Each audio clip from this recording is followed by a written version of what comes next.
सोनू, काय झालं रे हाताला तुला?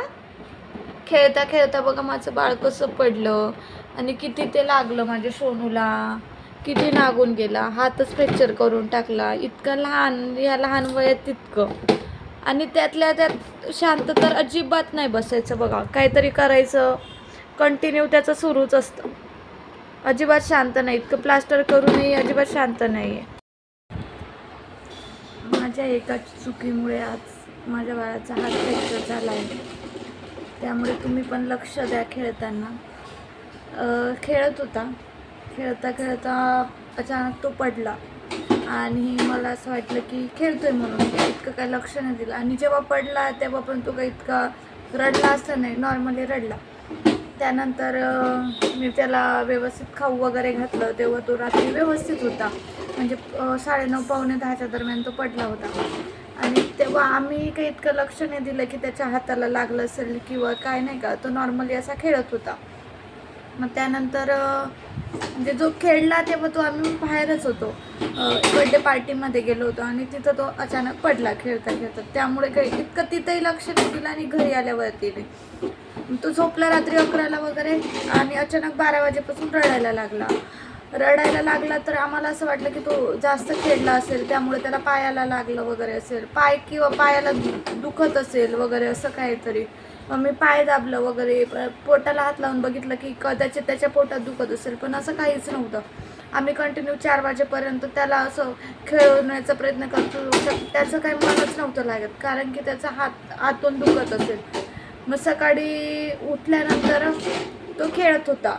खेळतानाही असं काही नव्हतं जाणवत की त्याच्या हाताला लागलं वगैरे असेल. मग खेळता खेळता अचानक, नाही का, तो हात असा हळूच उचलत होता, म्हणजे हलक्या हाताने, नाही का बोलत, पण तसं एकदम नॉर्मली उचलत होता.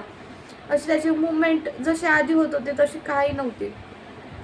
आणि मग त्याचे पप्पा बोलले की हा की नाही हाताची मुवमेंट जरा कमी करतोय, मला असं वाटतं त्याला हाताला लागलं असेल. मग त्यांनी चेक केलं तर त्याचा हात असा नॉर्मल सुजलेला होता.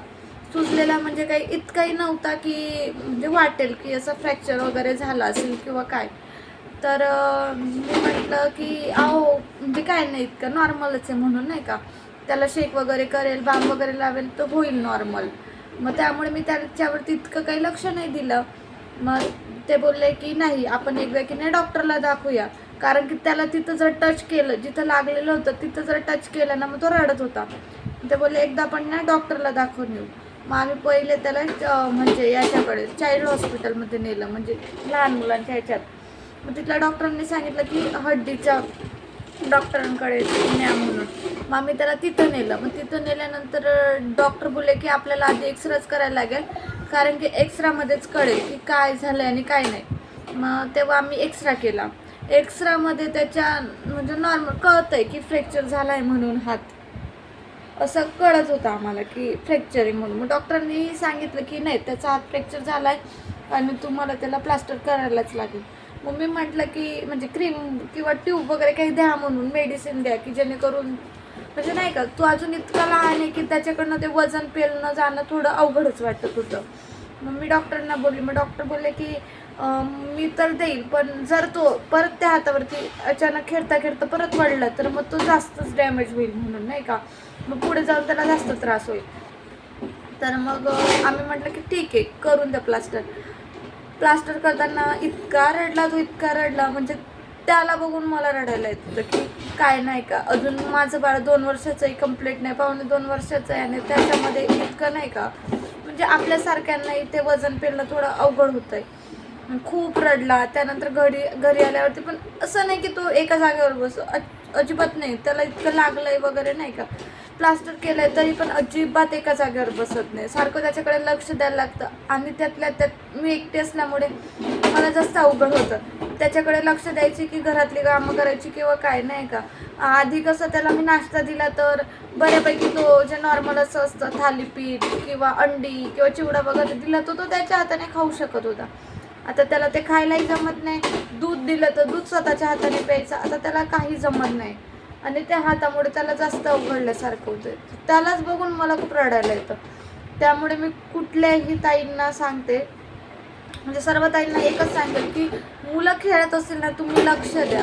आणि त्याला लागलं म्हणजे पडला आणि काय नाही का नॉर्मल सुजलेला वगैरे असलं तर आपण काय म्हणतो की नाही होईल नॉर्मल, तर अंगावर नका काढू, कारण की जेणेकरून नंतर ते बाळाला त्रास होतो.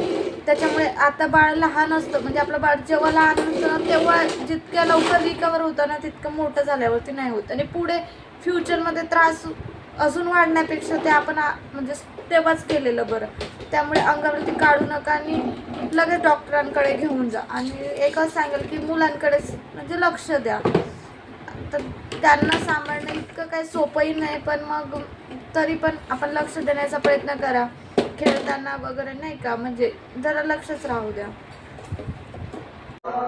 देखा था सपना ऐसा एक बेटा हो तेरे जैसा, मेरी सुन ली भगवन ने भेजा तुझको आंगन में खुशियों से